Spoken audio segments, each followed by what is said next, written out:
Assalamualaikum warahmatullahi wabarakatuh. Nama saya Bu Nur Hayati. Yang kami tanyakan bagaimana pahalanya jika kita sholat berjamaah itu terlambat. Karena kan orang nggak mesti, kadang-kadang itu masih repot, mau berangkat masih wudhu, masih apa. Jadi kita terlambat datang. Pamannya kita terlambat, bagaimana pahalanya yang utuh sama yang terlambat.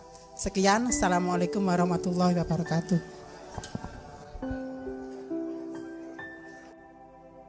Kok ndolek bati ya sih.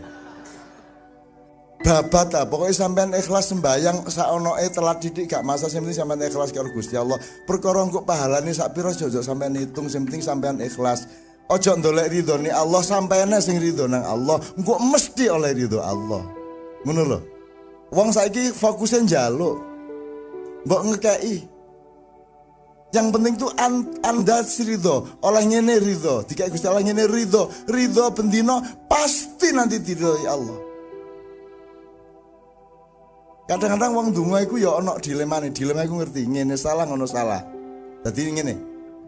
Allah mengatakan, "Ud'uni astajib lakum."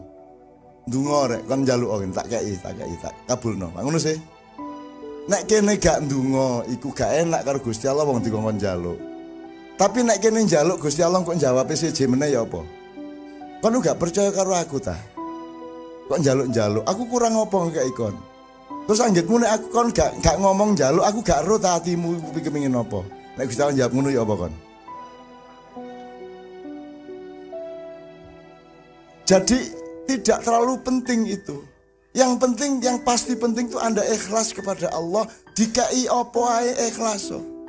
Kanjeng Nabi itu puncaknya adalah ilam takun alayya ghadabun fala ubali. Itu di perang Badar. Wis mesti kalah perangnya.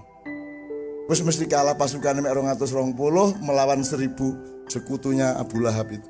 Sing kene mek pasukan arek lanang sak ketemu-ketemune arek ono bagian sandalan japit. Duduk tentara tenan mesti kalah, tapi Rasulullah mengatakan innamatun soruna wa turhamuna wa turzakuna bidu'afaikum. Kalian akan diberi pertolongan Allah, kalian akan diberi rahmat Allah, dan kalian akan diberi kemenangan oleh Allah asalkan niatmu adalah menolong orang-orang yang lemah. Gitu ya. Janjane Kanjeng Nabi rodok ngapusi. Dadi rodok memfita kompli Allah, janjane ya isin-isin titik. Wong dapurane koyo ngene pasukane kok. Kate menang ya apa, gitu kan? Tapi karena dia punya syafaat, dia punya hak untuk menawar, maka dia nekat ngomong seperti itu. Kemudian Rasulullah bilang sama Allah, jane kula nggih ngertos nek mesti kalah niki. Ngono, ndek jero ati gak diomongno. Aku lho sing jero atimu tak gak kok omongno to, ngono Gusti Allah. Kemudian Rasulullah mengatakan kepada Allah, "Ya Allah, ilm takun alayya ghadabun fala ubali." Ya Allah, pokoknya angger sampean boten muring-muring ten kula. Kula kalah purun, matek purun, cuklek sikil kula purun, tugel ndas kula purun, Islam tek sak donya kula purun, boten napa-napa. Sing penting sampean pun muring-muring ten kula kali umat kula.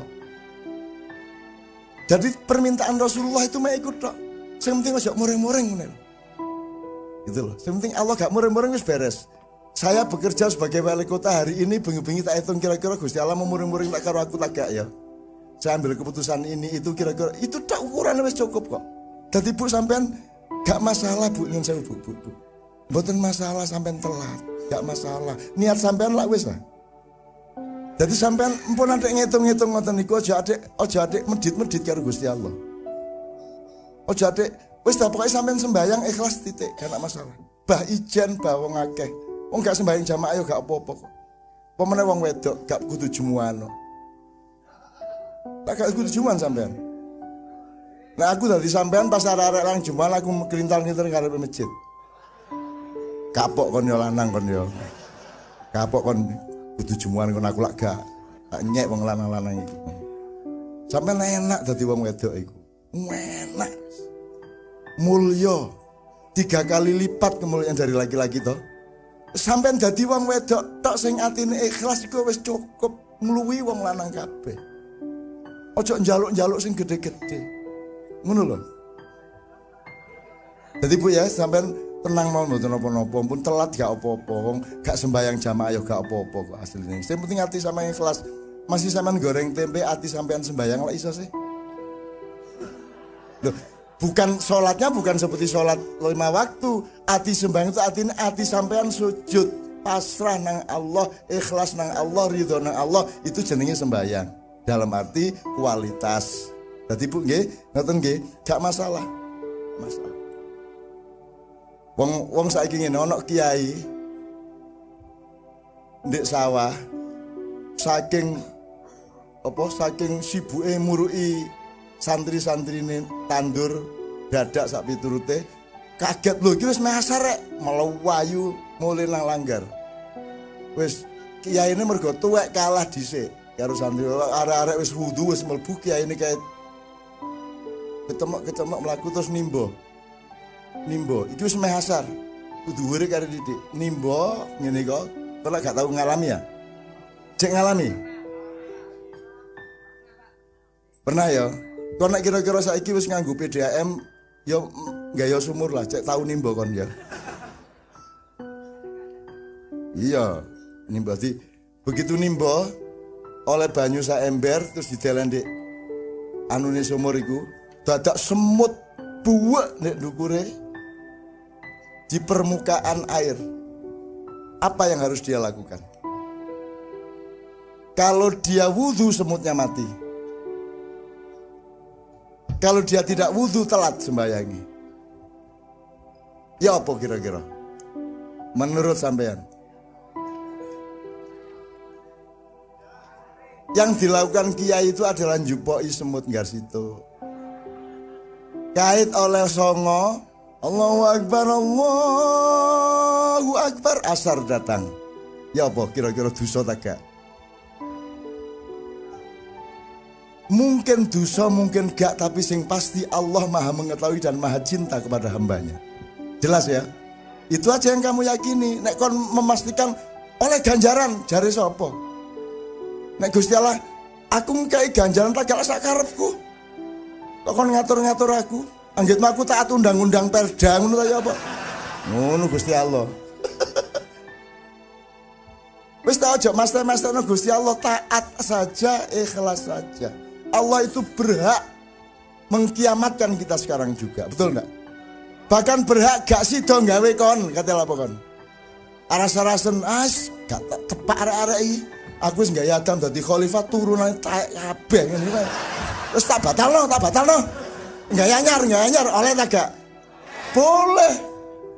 Allah Maha Kuasa. Qulillahumma malikal mulki tu'til mulka man tasya dan seterusnya. Boleh. Jadi jangan tuntut Allah. Manjalah kepada Allah. Cintailah Allah. Ikhlaslah kepadanya. Maka engkau akan mendapatkan berlipat-lipat dari yang engkau inginkan. Qala Rasulullah sallallahu alaihi wasallam. Ya, terus mas, apa mas? Assalamualaikum warahmatullahi wabarakatuh. Nama saya Misbahul Munir, saya dari Win Malang, dari sampai ke sini. Pertanyaannya saya tujukan kepada Cak Nun. Jadi seperti ini Cak Nun. Bangsa Indonesia adalah bangsa yang rindu akan kepemimpinan. Karena bangsa Indonesia ini sejak dulu itu sudah diramalkan akan ada pada suatu hari, yaitu adanya datanglah seorang pemimpin yang kita sebut diramalannya adalah sebagai Ronggo Warsito, seperti itu. Sehingga nantinya Indonesia ini akan benar-benar maju ketika kedatangan orang tersebut. Nah pertanyaannya, tidak mungkin kita menunggu dari pemimpin yang seperti itu, akan tetapi cobalah kita gunakan pemimpin yang seperti itu, kita tanamkan pada diri kita sendiri. Kita jadikan sebagai Satrio Pinandito, seperti itu. Jadi ciri-cirinya akan datang, ciri dari Satrio Pinandito itu seperti apa, yang mungkin bisa kita terapkan pada diri kita masing-masing. Tidak harus kita jadi pemimpin untuk memimpin seluruh rakyat Indonesia, akan tetapi mungkin bisa untuk memimpin keluarga, masyarakat, bahkan mungkin bisa lebih tinggi dari itu. Terima kasih. Sip. Calon Assalamualaikum warahmatullahi wabarakatuh. untuk para wanita yang belum nikah, pilihlah dia. Karena dia memiliki kearifan, memiliki kecerdasan dan kejernihan pikiran, ya. Tujuanmu lah iku.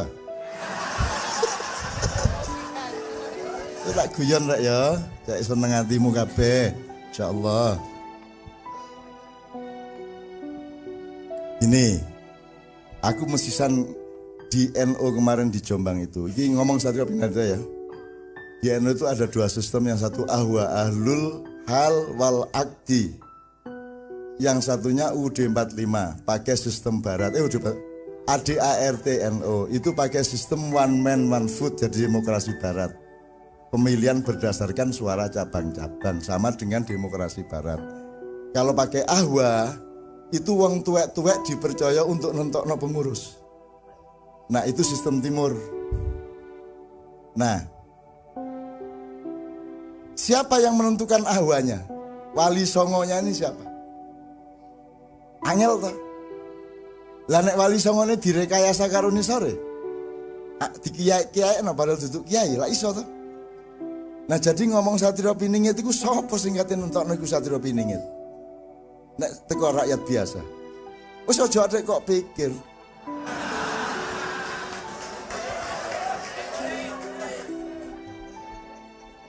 Ya kan apa kon mikir iku? Jare iku biyen sing ngomong Jayabaya. Jayabaya iki takon aku, "Cak, aku gak tau ngomong ngono asane." Iku anak putuku sing jenenge Rangga Warsita meneng-meneng nulis buku aku disebut-sebut. Jane aku gak ngono iku ngomongnya. Upama aku ngomong sing ngomong dudu aku, guruku, cak ustadku, syekhku jenenge Syekh Ali Samsuzen. Iku sing ngomongi Jayabaya. Jayabaya itu kan mu'alaf pada waktu itu. Terus dia berguru sama Syekh dari Persia Ali Samsuzen. Terus banyak diomongin gitu-gitu. Kemudian dia ngomong nang rakyatnya tonggone. Terus diwarisi oleh Rangga Warsita. Satrio Pinandita Sinisian Wahyu. Ono Satrio Kesandung Kesampar. Ono meneh Satrio Pambuka Gerbang. Satrio macem-macem. Itu semua wilayahnya hanya tafsir. Kan gitu. Itu sak karep-karepmu. Gitu loh. Jadi gak usah dipikir Satrio, sing dipikir saiki adalah awakmu katanya nyambut gawe apa. Kira-kira rabi pirang tahun meneh. Ngono ta? Ya jelas ya. Nek anjane jek kuliah cepet toh lulus, ya. Tujuannya duduk ilmu, duduk kepandaian, duduk status, duduk identitas. Tujuannya wong lulus sekolah dari sarjana iku supaya mbokne seneng. Jelas ya? Itu lebih penting mana? Dapat gelar sarjana apa mbokmu seneng? Lah iya. Itu tujuan utama, mbokmu seneng, mbok ibumu seneng, bapakmu seneng, wes beres uripmu. Karena engkau menggembirakan dua orang tua. Ngono lho, Dek ya. Aku janjane ro nek kon iki gak takon. Kon nek kepengin dudu nek kon iso takon. Jane aku Satrio Piningit aku. Aku jane, tapi aja kondo-kondo ya. Ada tak jak guyon kon ya, kon ngomongi jangan terlalu relatif dah. Yang pasti-pasti saja. Yang relatif digawe hiburan-hiburan. Yang pasti itu sholat 5 waktu, tauhid kepada Allah, apik kepada orang tua dan keluarga, hormat kepada guru, bekerja sama dengan para pemimpin dan pejabat. Yang mesti itu yang pasti. Perkara Satrio Piningit ada wong Jokowi wis disebut Satrio Piningit kok. Di spanduk-spanduk di Jogja dan Solo itu telah turun ke bumi Satrio Piningit melalui Gunung Lawu. Ngono ya. Ya apa katanya? Wah, aku anggar liwat gunung. Wah, ngene aku tuh. Wah, Satrio Piningit ngono aku. Mencolot aku saking kagetku. Saiki tak kon mulai cepet ke Amerika. Cepet mulai kono. Sakno iku arek ngisep asap sing matek sambrek. Lah pokon tamasa rono. Karena Amerika sudah tidak menerima tamu negara. Sudah 3 pimpinan negara hadir tahun ini di Amerika, tidak ada jatah yang keempat. Jadi dia ke sana bukan kunjungan kenegaraan. Gitu loh. Dia ke sana ya duduk. Yo gak selfie rek. Aku duwe catatannya semua, saya punya datanya semua, sing biayai sopo, ndek kono ketemu sopo, sarapan karo sopo, mangan karo sopo, terus makan malam sama siapa, dia ke Atlanta apa tidak, ke Silicon Valley apa tidak, aku duwe daftar kabeh dan kita sarankan ojo nanda tangani opo-opo selama di Amerika. Itu ceritanya, tapi ini tak terus nongkok, gak ngenak aku karo wali kota sak piturutan. Dan itu tidak penting, Anda tidak boleh anti-anti kudeta-kudeta, tidak boleh. Gak oleh, aku sing ngelarang. Gak usah, podo ae. Dapurmu kaya korupsi podo ae. Itu loh, wes serahkan kepada Allah. Yang penting kau menjadi orang baik, setor kepada Allah kebaikan rakyat Indonesia, istighosa, selawatan bersama, kumpul dengan hati yang ikhlas. Allah akan menurunkan takdirnya yang baik kepada Indonesia. Ngono ya. Oh no, sip.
Assalamualaikum, selamat datang di Pauling Ma'iyah.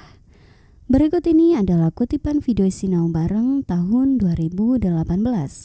Dan sebatas yang dapat kami tangkap, kurang lebih beginilah ulasan, rangkuman, atau pointernya. Inti pada kutipan video Sinau Bareng kali ini adalah kita belajar dari dua orang penanya. Dan kurang lebih beginilah pertanyaannya. Penanya yang pertama menanyakan kepada Mbah Nun tentang bagaimana pahalanya jika kita sholat berjamaah tapi terlambat. Kemudian penanya yang kedua menanyakan perihal bagaimana sifat-sifat Satrio Piningit yang ada pada ramalan Joyoboyo, sehingga dengan mengetahui sifat tersebut maka kita tidak usah menunggu-nunggu siapa itu Satrio Pinandito, karena setiap dari kita bisa menanamkan menjadi Satrio Pinandito. Intinya penanya yang kedua bertanya perihal bagaimana ciri-ciri dari Satrio Pinandito agar bisa kita terapkan dan tanamkan kepada diri kita masing-masing. Begitulah kurang lebih garis besar dari kedua penanya. Dan kurang lebih beginilah jawaban yang Mbah Nun tawarkan. Teruntuk penanya yang pertama perihal pahala orang yang sholat berjamaah tapi telat. Mbah Nun menawarkan kepadanya untuk lebih baik tidak usah mencari laba terus, alias ikhlas dan beribadahlah saja. Jadi ibadah ya ibadah, titik. Selanjutnya Mbah Nun pun menyarankan supaya kita itu tidak usah sibuk minta, namun sibuklah memberi. Seperti halnya dalam Quran Surat Al-Fajr ayat 28. Jadi pada ayat itu Mbah Nun ngendiko bahwa yang terlebih dahulu ridho itu kitanya. Karena kalau kita yang sudah ridho kepada Allah, maka pastilah Allah akan ridho kepada kita. Kemudian Mbah Nun memberikan contoh-contohnya. Misalkan apa saja yang Allah kasih, Allah tetapkan kepada kita, maka ridholah saja. Karena kalau kita sudah ikhlas kepada ketentuan Allah, maka pasti Allah akan meridhoi kita. Jadi rodiyatan dulu baru mardiyah. Artinya kita itu ridho terlebih dahulu, barulah pasti kita akan diridhoi. Jadi jangan sibuk meminta ridho, namun kitanya yang terlebih dahulu harus ridho. Jadi intinya pada jawaban yang Mbah Nun tawarkan, beliau menawarkan agar tidak perlu perhitungan, namun ikhlas dan pasrahlah saja kepada Allah. Selanjutnya Mbah Nun pun ngendiko bahwa puncak dari Rasulullah itu adalah Ilam takun alayya ghadabun fala ubali. Wirid itu Rasulullah ungkapkan di perang Badar. Mbah Nun bercerita bahwa perang Badar sebenarnya umat Islam itu kalah. Oleh karena jumlah pasukannya kalah telak, di mana pasukan Islam berjumlah kisaran 313 pasukan, sementara pasukan kafir berjumlah 1.200 pasukan. Belum lagi jumlah peralatan perang dan persenjataan umat Islam pun kalah jauh. Pasalnya, kala itu kaum kafir dipimpin oleh Abu Jahal, di mana Abu Jahal itu adalah salah satu orang terkaya pada masanya. Sehingga sudah pasti para pasukannya dibekali perlengkapan perang yang mumpuni. Sementara pasukan Islam sudah kalah jumlah, kalah persenjataan, ditambah kalah kesiapan, karena dikisahkan kala itu pasukan yang berjumlah hanya ratusan itu bukan seluruhnya adalah prajurit yang bisa berperang. Bahkan mereka juga harus berjalan menuju ke lembah Badar dengan menempuh jarak yang cukup jauh. Sehingga pasukan muslim sangat letih setibanya di lembah Badar. Bahkan tak sedikit pasukan Rasulullah yang kakinya sampai berdarah-darah dalam menempuh perjalanan menuju lembah Badar. Karena memang perlengkapan mereka tidak mumpuni. Bahkan tak jarang ada pasukan yang hanya menggunakan sendal jepit alias tidak menggunakan sepatu perang sebagaimana seharusnya. Intinya Mbah Nun bercerita bahwa pada perang Badar itu Rasulullah mewiridkan Ilam takun alayya ghadabun fala ubali. Jadi sesampainya pasukan muslim di lembah Badar, kemudian Rasulullah berpidato kepada pasukannya begini. Sesungguhnya kalian akan ditolong oleh Allah, dianugerahi kemenangan dan rizki. Jika kalian berperang semata-mata untuk membela kaum lemah di kampung-kampung kalian. Kemudian di akhir pidato Rasulullah menambahkan Ilam takun alayya ghadabun fala ubali. Jika kita menggunakan perhitungan dunia, maka yang Rasulullah katakan itu adalah kebohongan. Bagaimana mungkin bisa menang sementara perbandingan jumlah pasukan saja umat Islam kalah telak 1.200 dengan 313. Namun kenyataannya memang benar yang Rasulullah ungkapkan bahwa akhirnya umat muslim yang memenangkan pertempuran.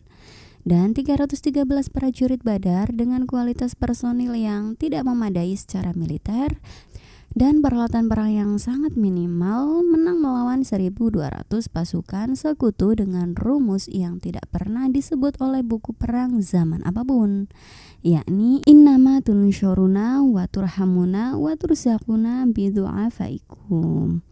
Kalian dilimpahi pertolongan, kemenangan dan rizki oleh Allah karena kalian maju perang demi membela rakyat yang dilemahkan. Rasulullah nekat menjanjikan rumus itu ketika berpidato di depan pasukan Badar sebelum pertempuran. Beliau tahu itu irasional bagi logika manusia dan kehidupan di dunia. Maka kepada Allah beliau menyampaikan pernyataan Ilam takun alayya ghadabun fala ubali. Asalkan engkau tidak murka kepadaku, wahai kekasih, hamba tidak peduli pada nasib hamba di dunia. Hamba ikhlas kalah, hancur dan mati, asalkan kekasih tidak marah kepadaku. Dan ternyata dimensi hubungan cinta semacam itu yang membuat sang kekasih melimpahkan kemenangan.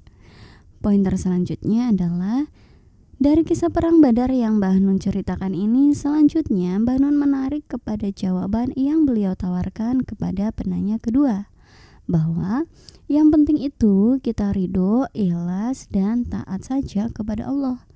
Kemudian pointer atau ulasan selanjutnya adalah jawaban yang Mbah Nun tawarkan kepada penanya kedua.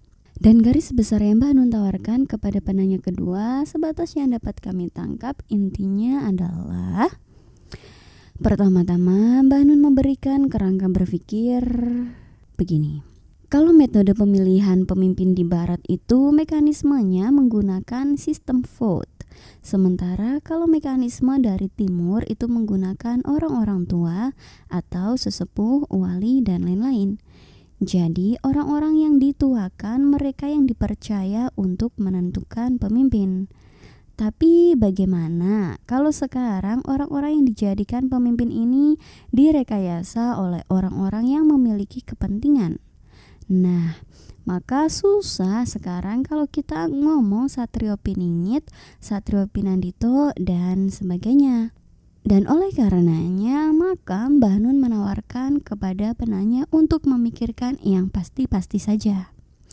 Karena yang Anda tanyakan itu bukan hal yang pasti, karena sulit juga kamu memastikan siapa Satrio Pinandiko, bagaimana jika itu direkayasa, dan sebagainya. Namun, Mbah Nun juga memberi landasan bahwa perihal ramalan Satrio Piningit ataupun Satrio Pinandito itu wilayahnya adalah ijtihad. Jadi terserah Anda mau percaya atau tidak. Namun yang jelas itu wilayahnya hanya sebatas ijtihad saja, sehingga tidak usah terlalu difikirkan terlalu dalam. Selanjutnya Mbah Nun kembali menganjurkan untuk memfikirkan yang pasti-pasti saja. Misalkan menghormati orang tua, berbuat baik, membantu orang, menyayangi istri, atau kalau Anda belum lulus kuliah maka segeralah lulus agar orang tua Anda senang. Atau kalau Anda belum nikah maka segeralah menikah. Intinya Mbah Nun menganjurkan kepada penanya kedua untuk tidak perlu memikirkan hal-hal yang tidak pasti. Oke dulur-dulur, sampai di sini dulu ya ulasan atau pointernya. Sebenarnya masih ada begitu banyak hal yang dapat kita pelajari bersama dari kutipan Sinau Bareng pada video ini. Ulasan, pointer, atau rangkuman yang kami ungkapkan itu hanya sedikit gambaran saja. Dan semua yang kami ungkapkan itu bukanlah sebuah kebenaran. Hanya saja semoga dapat sedikit menambah referensi. Mohon maaf atas semua kelemahan sudut pandang kami. Matur suwun dan sehat selalu saudaraku. Wassalamualaikum.